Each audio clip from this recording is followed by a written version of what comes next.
Lo tenemos a Fernando Carvajal, a candidato a diputado nacional por Juntos por Formosa Libre. ¿Cómo te va, Fernando? Bienvenido a Sin Censura.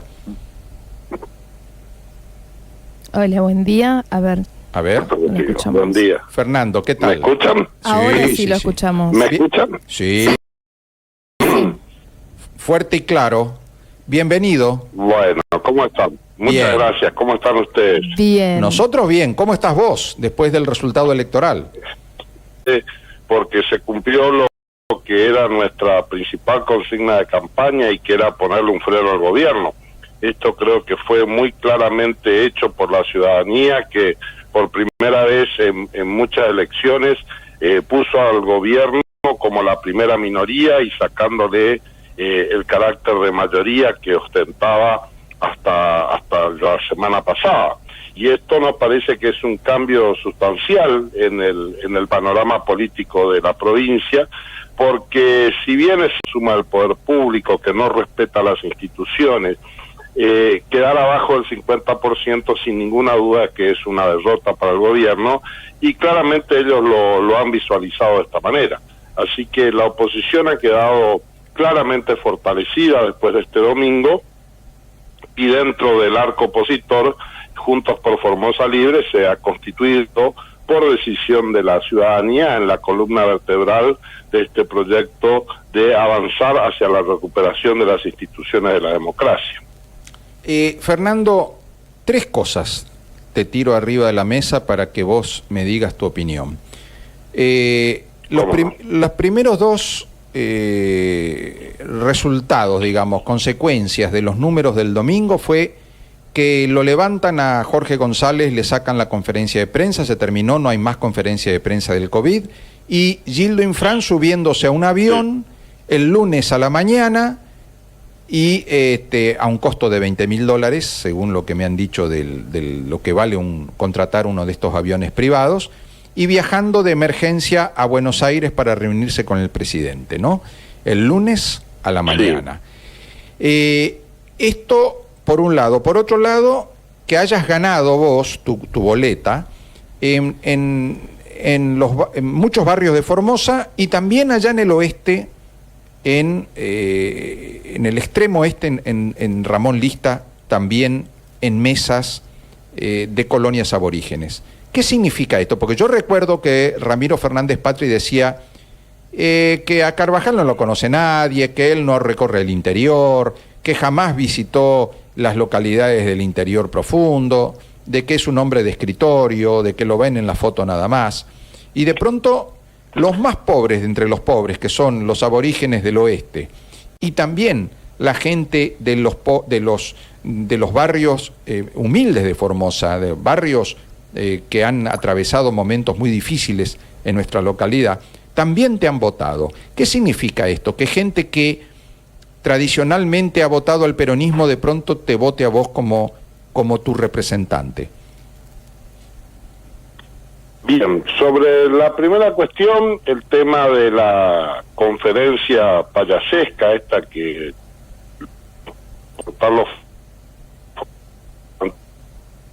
se entrecorta la comunicación, a ver. Diputado, no lo... A ver. Echen. Sí. Sí, si me llaman porque el internet es lo que está bueno, con bastante lo vamos a llamar por ahí, si me llaman al fijo. Sí. ¿Por línea directa? ¿O tiene algún teléfono fijo? Bueno, le llamamos. Yo no tengo fijo. Lo llamamos por línea directa. Vamos a hacer una pausita acá perfecto. Sí. Bien. Tengo un mensaje, Gabriel, mientras lo llamamos a él. Y te lo voy a leer a cuenta un ratito. Dice, hola, buen día. Venía a mi trabajo en Tigre, escuchando a Martín Hernández en el programa de Gabriel. Hacía referencia a la problemática de la provincia, pero no hizo mención al sistema de salud. Escribo porque se omite tratar este tema como importante. El sistema de salud del gildismo es uno de los graves problemas que padecemos los que vivimos en el interior de la provincia. Totalmente.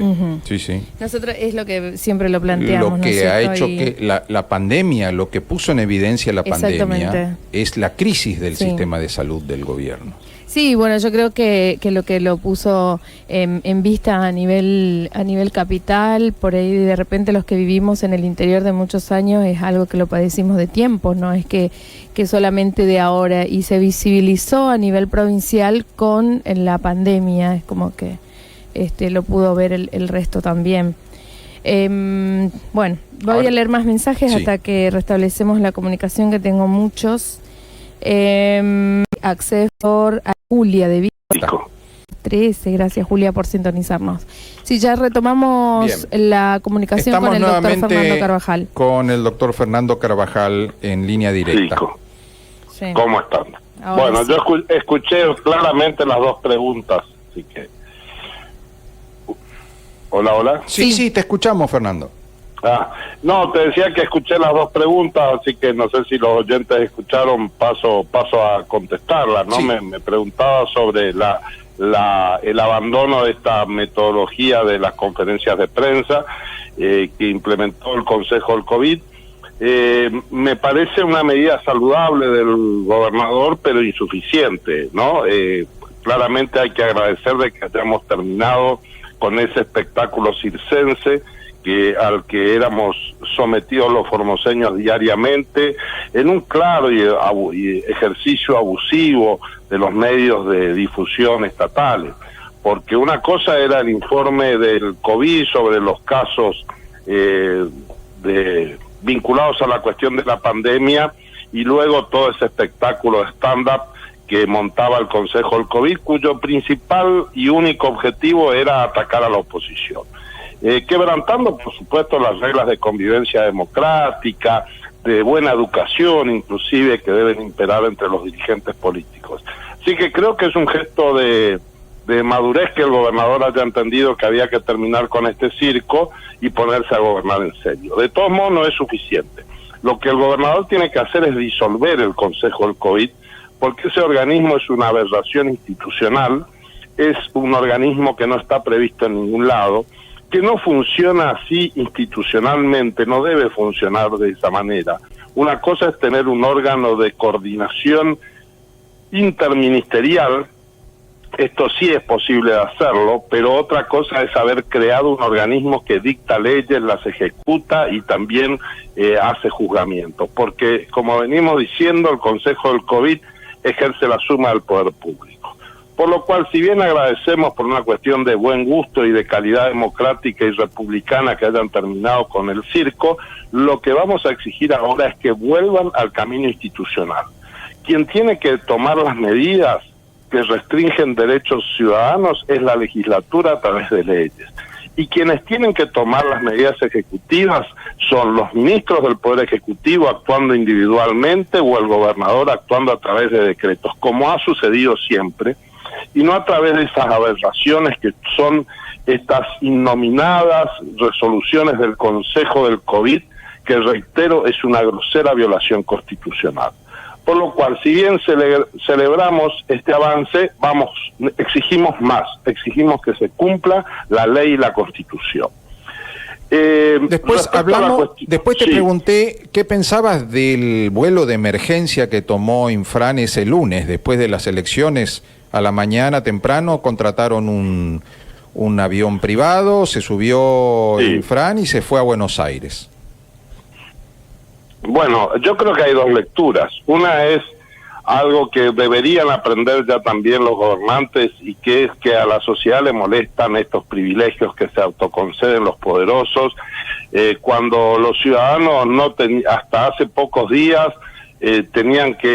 no tenían forma de ir o volver a la provincia. Volvieron ahora los colectivos y someten a los ciudadanos a horas de cola para los caprichos pseudo-sanitaristas de estos pseudo-sanitaristas que gobiernan, y entonces tuvimos que ver ciudadanos formoseños esperando horas para ingresar a la provincia. Mientras tanto, los funcionarios todopoderosos se suben a aviones pagados con fondos públicos para estar en una hora en Buenos Aires.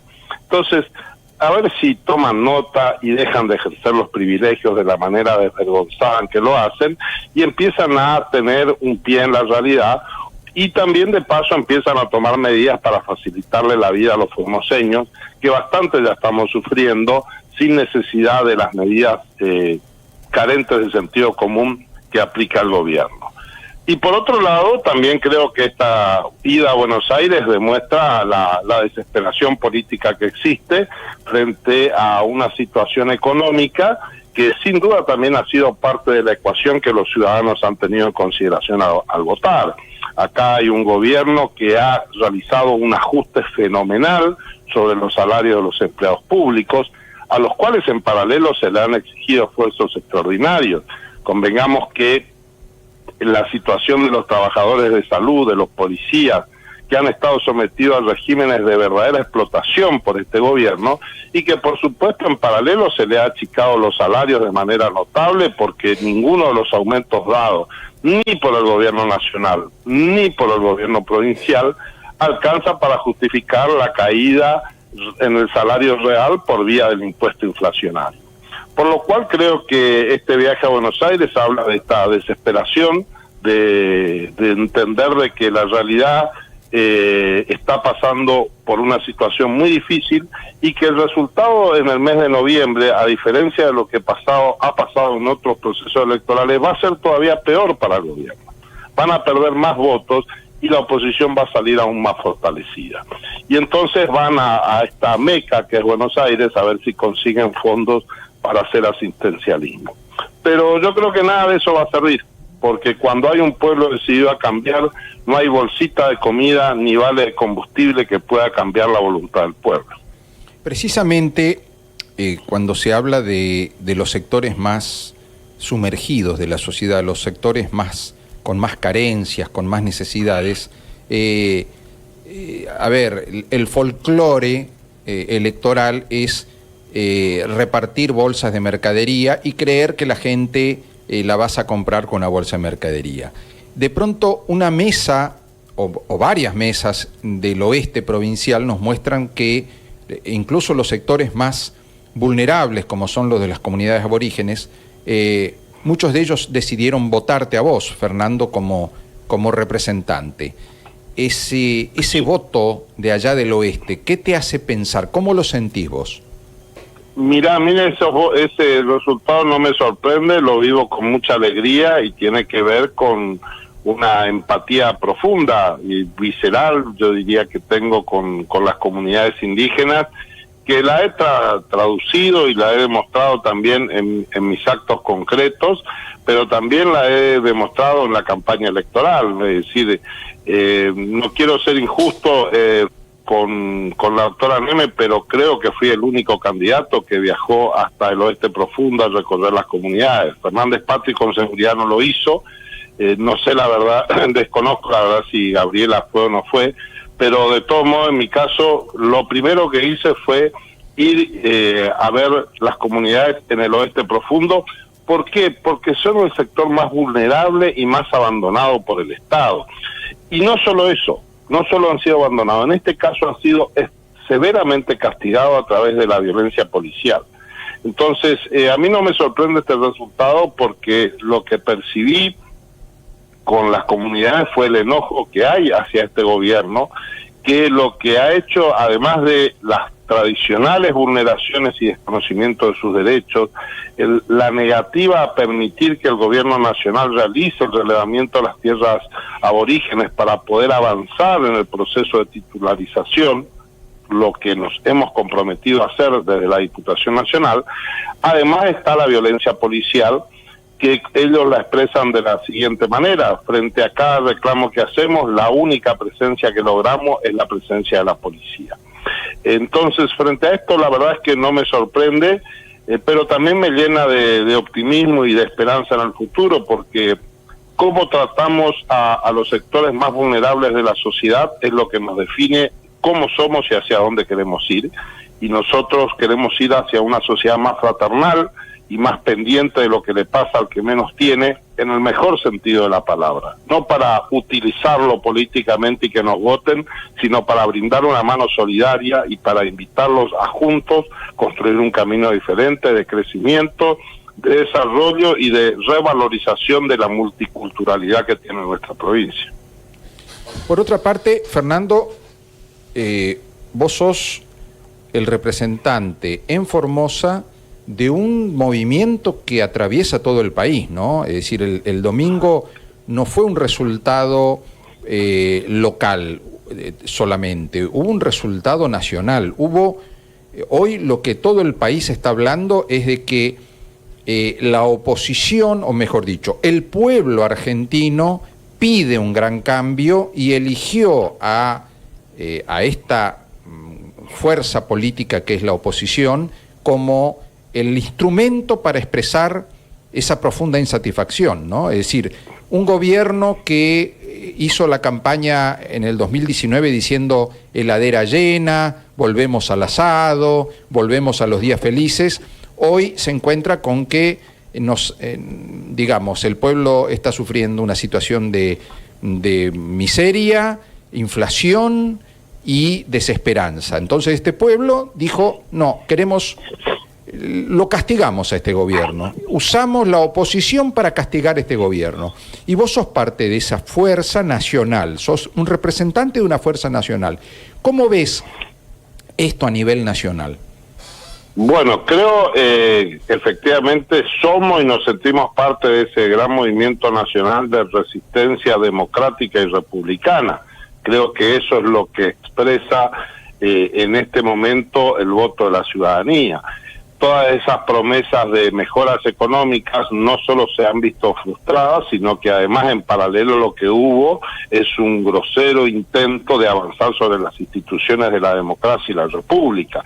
Entonces esta combinación entre que quiso imponer este gobierno de Fernández y Kirchner de más pobreza y menos calidad institucional es lo que acaba de ser sepultado en estas elecciones.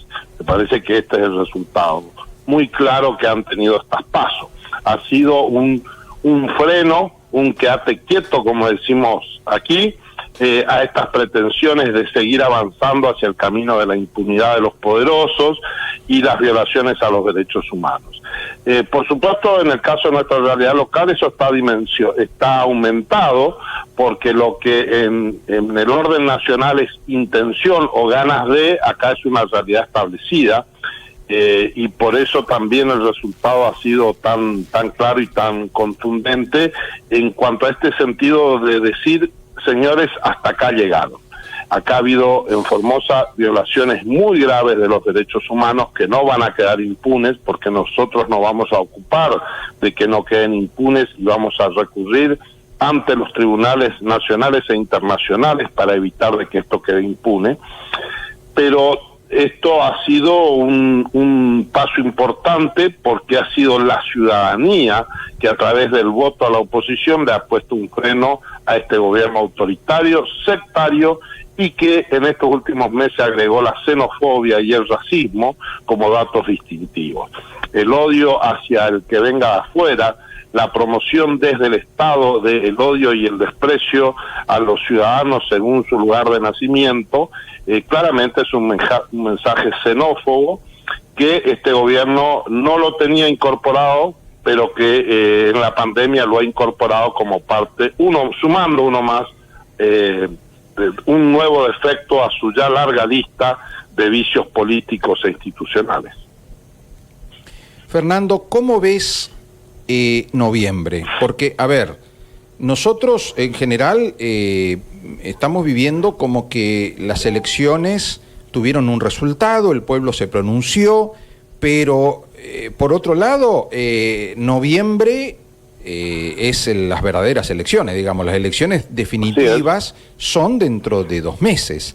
Y entonces ahora arranca nuevamente la campaña, esta vez teniendo en cuenta el mensaje de las PASO, ¿no es cierto? La PASO es como que nos ubicó, y ahora todos los candidatos tienen en cuenta este mensaje de la gente. Sí, y el mensaje más contundente es que el gobierno perdió. Y el mensaje más contundente que emerge con claridad es que estamos en presencia de lo que se denomina el fin del régimen. Esto es cuestión de tiempo, pero ellos mismos se dan cuenta. Por eso su desesperación, por eso su torpeza, por eso los reacomodos políticos que hay, porque el fin del régimen es inminente. Recordemos, hay que recordarle a la ciudadanía que la Corte Interamericana de Derechos Humanos ha dicho en un dictamen, en una opinión consultiva, que es de carácter obligatorio, porque así lo ha dicho la misma Corte, más allá que se denomina opinión consultiva, pero en realidad se equipara a una sentencia de la Corte Interamericana de Derechos Humanos, que la reelección indefinida viola los derechos humanos de los ciudadanos y afecta al sistema republicano de gobierno. Esto implica haber puesto una lápida sobre la pretensión del gobierno de seguir eternamente. Nosotros estamos explorando los caminos jurídicos para que esto se concrete en una acción judicial, pero más allá de eso, lo cierto es que esto ya es derecho positivo vigente en la República Argentina, porque las decisiones de la Corte Interamericana son obligatorias para los estados nacionales. ¿Me permitís, entonces, Fernando? Sí, de lo que estás diciendo, mi pregunta es, atento que la Corte Interamericana de Derechos Humanos ha dicho que la reelección indefinida, que es lo que marca la Constitución de la provincia de Formosa, es,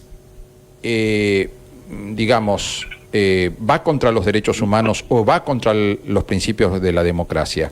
¿Vos pensás, lo que estás diciendo es que se puede hacer una presentación ante la Corte Suprema de Justicia de la Nación para que se declare inconstitucional la reelección indefinida que dice la Constitución de Formosa? No solo se puede, sino que lo vamos a hacer, Gabriel, no tenga ninguna duda. Ya tenemos los equipos técnicos trabajando en esto y estamos viendo cuál es el camino más ágil para llegar a esto. Porque, reitero, esto ya es derecho, esto ya está establecido, porque las decisiones que establece la Corte no son una mera jurisprudencia, no es una opinión. Se incorpora y pasan a ser derechos positivos, vigentes, dentro de los estados nacionales que han suscrito al Pacto Interamericano de Derechos Humanos.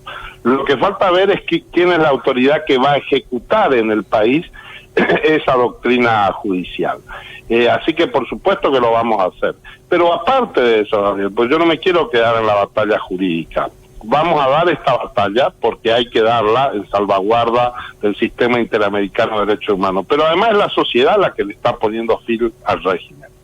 Son los votos de la gente lo que le han en estas pasos le dijeron al gobierno, señores, hasta acá llegaron, y los pusieron por abajo del 50% de los votos, cuando históricamente sabemos que han sacado porcentajes muy superiores.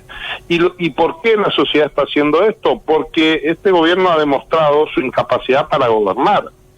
Seguimos con escuelas cerradas. El Consejo Federal de Educación ayer ya propuso abandonar la semipresencialidad e ir hacia la presencialidad absoluta o completa. Por supuesto que tomando las medidas sanitarias, esto nadie lo discute, pero volver a las escuelas. Y acá hasta la semana pasada en todo el departamento Pirané no había clases en ninguna escuela. Y en Capital hay en algunas, y con turnos, y con este sistema rotativo. Y más aún, seguimos sin ministro de Educación y sin tener un equipo técnico que esté estudiando y decidiendo y proponiendo y conversando con los docentes y con los padres cómo vamos a recuperar los contenidos pedagógicos que se perdieron en estos 18 meses. Entonces, la verdad es que el gobierno está ausente, es un pavote que está ahí, que nadie sabe bien qué hace. Hasta ahora hablaba, lo que hacía era todos los domingos hablar el gobierno, pero no hacía nada. Bien, ahora no van a hablar. Tenemos la esperanza de que se pongan a gobernar. Ojalá lo hagan, porque la verdad es que a mí me interesa que los ciudadanos de Formosa estén mejor, no importa quién gobierne.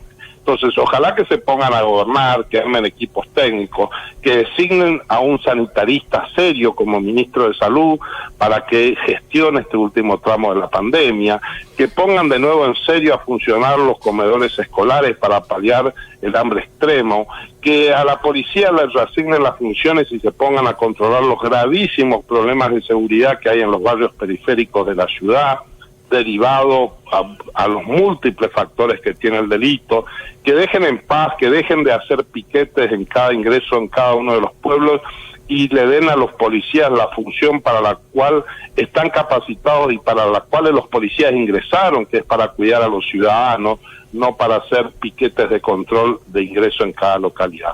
Entonces, que se pongan a gobernar en serio y dejen de hacer todo el circo y la tontería que se han venido haciendo en estos últimos tiempos. Creo que este es el mensaje de las urnas y nosotros vamos a seguir en la campaña como lo venimos haciendo, siendo muy duros en la crítica política, pero muy respetuosos en la cuestión personal, porque no vamos a aceptar que nos lleven al terreno banal y superficial de la discusión a que nos quieren llegar. Por eso le pedimos que empiecen a gobernar. Por otro lado, Fernando, vos vas a integrar un bloque que, según los cómputos de la PASO, va a ser el bloque mayoritario en el Congreso de la Nación. Es decir, cuando vos te postulaste como candidato, ibas a integrar el bloque de la minoría en el Congreso de la Nación. Ahora está visto por los números que vas a integrar el bloque de la mayoría. Es decir, Juntos por el Cambio va a tener la mayoría relativa, digamos, ¿no? Es decir, va a ser el bloque más numeroso, si se mantienen los números de la PASO. A ver, y por otro lado, los números del Senado significa que Cristina va a perder el quórum propio. ¿Qué significa esto a nivel nacional? Vos estás hablando de Formosa, pero también vas a ser parte del poder nacional de Juntos por el Cambio. ¿Y eso qué significa? ¿Cómo lo ves? Bueno, esto lo vemos también con mucho optimismo porque va a tener un doble efecto. Por un lado, posibilita ponerle freno al gobierno nacional en sus avances autoritarios. Esto, de alguna manera, ya lo hace la propia ciudadanía cuando le pone un freno al gobierno y pierden las elecciones. Ahora nosotros vamos a tener desde el bloque, como vos decís, que seguramente va a ser un bloque mayoritario, trabajar en positivo para mejorar las cosas. Entonces, ¿en qué consiste en esto? Vamos a avanzar en proyectos reales, concretos, para mejorar la situación. Vamos a hacer la verdadera reforma judicial, no la payasecha e innecesaria que planteó el gobierno hace 2 años, que va a pasar al archivo, pero sí avanzar en serio en la reforma judicial que se planteó durante la gestión del gobierno anterior, avanzar con la inmediata implementación del Código Procesal Penal Federal en todo el orden nacional, que es una herramienta eficaz en la lucha contra la corrupción y que va a permitir desentrañar y desenredar todos esos juicios que hoy están congelados y enredados en trabas burocráticas. Con la aplicación inmediata del nuevo código en todo el territorio nacional, vamos a lograr destrabar eso y vamos a lograr poner en funcionamiento y que los juicios que están dando vuelta por ahí contra los poderosos del gobierno anterior, de la época del gobierno K, que están ahí sin resolver, se resuelvan. En la forma en que se tenga que resolver. Habrá absoluciones, habrá sobreseimientos, habrá condenas. Saldrá lo que tenga que salir. Lo que no puede ser es que esos casos no se resuelvan. Así que, por supuesto que esta mayoría que vamos a tener nos da la responsabilidad de empezar también a actuar de manera positiva en poner límites al gobierno, pero también en la construcción hacia un futuro mejor. Fernando, te agradezco Gabriel, sí, antes, sí. Si me permitís, le quiero hacer una pregunta porque recibimos muchísimos mensajes desde el día de ayer en El Ciudadano, hoy aquí también en este programa. Le comento al doctor que nosotros salimos en 20 medios de comunicación, estamos en toda la provincia y que nos escuchan desde muy temprano. Este mensaje es de Ingeniero Juárez y yo le quería preguntar sobre este mensaje que se lo voy a leer, ¿cuál es la posibilidad, si él ya la evaluó, la posibilidad de hacer una unión con la doctora Gabriela Neme o que se sumara a su bloque? Porque dice, este mensaje nos dice así, como hay muchos, tomé uno de Ingeniero Juárez.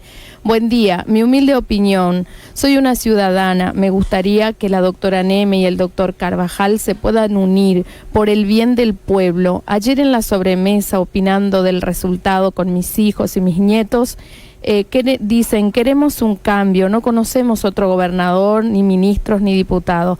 Dios ilumina el pensamiento y trabajen para decir basta. Me gustaría que le responda a esta oyente esta postura que ellos tienen. Sí, sí, creo que como bien señalás, es la postura que a mí también me hacen llegar muchos ciudadanos, y lo que yo les quiero decir es que estamos en ese camino. Lo primero que dije cuando hice la conferencia de prensa el otro día fue justamente señalar de que estamos con las puertas abiertas para que toda la oposición en su conjunto encontremos los canales de consenso y de trabajo conjunto. Estamos en ese camino. Es cierto que la ciudadanía en estas pasos ha distribuido las cartas, ¿no? Distribuye el poder entre los distintos y nos ha dicho a Juntos por Formosa Libre que somos la principal fuerza de oposición, pero no somos la única. Por lo cual, desde este lugar de preeminencia que nos da en el marco opositor, creemos que tenemos la responsabilidad de hacer el mayor esfuerzo, y lo vamos a hacer, lo hemos hecho y lo vamos a seguir haciendo desde acá hasta el año 23, que son las elecciones de gobernador, que es donde se va a jugar en definitiva el futuro de la provincia, para que el espacio opositor sea quien reemplace al régimen. Yo tengo mucha confianza en que vamos a avanzar por el camino del consenso y de los acuerdos entre los tres partidos opositores, porque también están el partido, el señor González, que también va a participar en las elecciones, que ha sacado, son 8.500 votos. Me parece que hay que ser respetuoso de esos 8.500 ciudadanos que también han elegido una opción distinta y que también evidentemente son parte de la oposición y que también los tenemos que tener en cuenta. De eso se trata, ser verdaderamente republicano y democrático, por lo cual me parece que todos los sectores de la oposición nos debemos una mesa de diálogo y consenso para ver cómo reemplazamos al régimen. Por supuesto, es evidente que hay diferencias de historia, de estilo y de modo de entender las cosas, pero sin ninguna duda que tenemos muchos puntos en común, y sobre esos puntos en común vamos a trabajar para generar la alternativa de gobierno. Muchísimas gracias.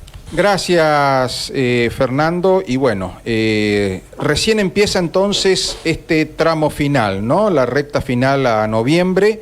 Vamos, como siempre, a seguir de cerca toda la campaña, y desde ya te agradecemos que nos hayas recibido hoy.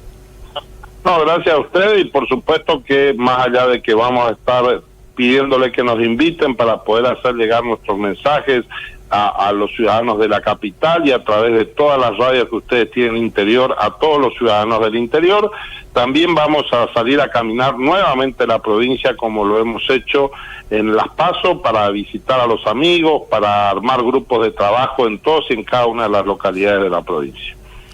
Gracias, Fernando, un abrazo. Muchas gracias. Otro.